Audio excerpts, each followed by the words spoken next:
Yo la famille, c'est Anthony.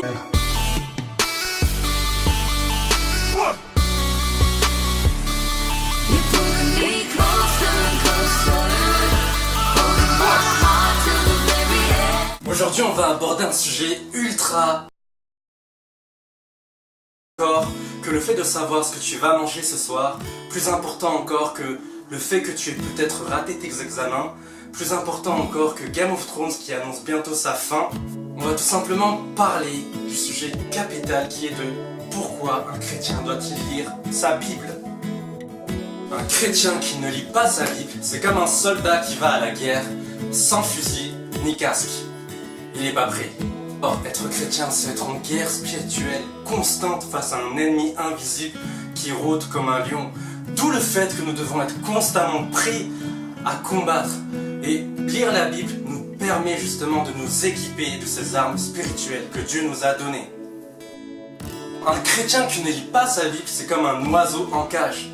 Il est bloqué comme jamais dans ses vains raisonnements, bloqué dans les discours creux, bloqué éventuellement dans des fausses doctrines. Il n'est tout simplement pas réellement libre, alors que la Bible, qui est la parole de Dieu, nous donne cette liberté en ce qu'elle nous révèle la vérité qui nous rend libres. Non, un chrétien qui ne lit pas sa Bible, c'est comme un conducteur qui n'a pas de GPS. J'irai même plus loin, c'est comme un chauffeur Uber qui n'a pas Waze. Il n'a rien compris et en plus, il est perdu. La Bible, c'est comme le Waze de la foi chrétienne. Tu peux emprunter tous les chemins que tu veux, mais tous ne t'amèneront pas dans le bon chemin. Lire la Bible te permet de ne pas faire fausse route.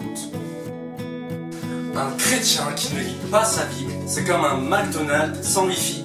Il est déconnecté. Dieu parle et se révèle à travers elle. Alors connecte-toi vite. En plus d'être gratuit, c'est illimité. Un chrétien qui ne lit pas sa Bible, c'est comme un ado à qui on offre un iPhone 7 mais qui se contente de jouer avec l'emballage. Être chrétien ne consiste pas seulement à savoir que tu es sauvé. Ça consiste à vivre et à saisir cette vie éternelle et de victoire à laquelle tu es appelé. Parce que Dieu, en plus de t'avoir sauvé, il t'a donné cette opportunité de connaître qui il est, de connaître son plan divin pour l'ensemble de l'humanité et de connaître ce qu'il attend de toi. Pourquoi te contenter du minimum?